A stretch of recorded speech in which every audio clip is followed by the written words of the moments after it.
کیا مسافر کسی مجبوری کی وجہ سے روزہ توڑ سکتا ہے؟ کسی نے روزہ رکھ لیا سفر میں، پھر بعد میں لگا کہ ابھی تھوڑا بھاگ دوڑ بڑھ گئی میری، تو اب روزہ میں توڑوں یا نہیں توڑوں، تو اس کے لیے روزہ توڑنا جائز ہے.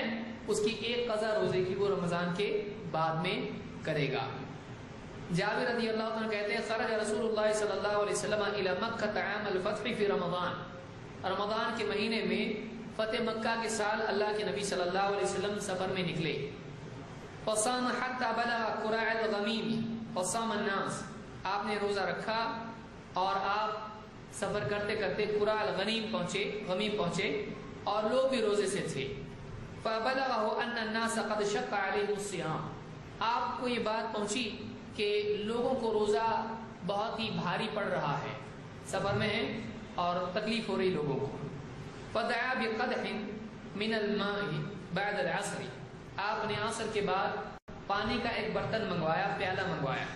فشرب والناس ينظرون. اور آپ نے لوگوں کے سامنے پیالہ اٹھایا اور پیا، اور لوگ آپ کو دیکھ رہے ہیں. وقت کون سا ہے؟ عصر کے بعد کا ہے. وہ اول وقت عصر ہوتی تھی اس زمانے میں، اس کے بعد گرمی باقی رہتی تھی. تو آپ نے پانی منگوایا اور اس کو پی لیا سب کے سامنے، اور لوگ آپ کو دیکھ رہے تھے. فافطر بعض الناس وصام بعض. اس کے بعد بھی کچھ لوگوں نے تو آپ کو دیکھ کر روزہ اپنا توڑ دیا. آپ کو بھی روزہ تھا، آپ نے روزہ عصر کے بعد توڑ دیا. آپ کو دیکھ کر بعض صحابہ نے بھی توڑ دیا. کچھ لوگ ایسے رہ گئے جنہوں نے اب بھی روزہ نہیں توڑا، پھر بھی روزہ رہے. فافطر بعض الناس وصام بعض فبلغه ان ناسا صاموا. آپ تک یہ خبر پہنچی کہ اب بھی کچھ لوگ روزہ رکھے ہی ہوئے ہیں، توڑ رہے نہیں اپنا روزہ. فقال اولئک العصاة. آپ نے کہا وہ نافرمان لوگ ہیں، وہ نافرمان لوگ ہیں. کیوں؟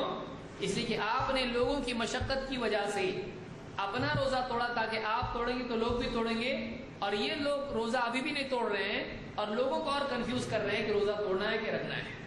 اور نبی کا عمل انہوں نے اپنے لیے پسند نہیں کیا. جب ہمارے نبی نے روزہ توڑ دیا تو ہم کون ہوتے روزہ جاری رکھنے والے؟ تو آپ نے فرمایا اولئک العصاة، یہ نافرمان لوگ ہیں. اس کو امام مسلم نے روایت کیا، اور اسی طرح سے ترمذی، نسائی، ابن حبان اور ابن خزیمہ اور حاکم نے روایت کیا ہے، اور الفاظ نسائی کے. تو یہ روایت مسلم کی ہے. اس سے معلوم ہوتا ہے کہ اگر کسی عارضے کی وجہ سے، کسی وجہ سے آدمی کو لگے اب روزہ جاری نہیں رکھنا چاہیے، تو سفر میں وہ اپنا روزہ توڑ سکتا ہے، اس پر کوئی گناہ نہیں ہے.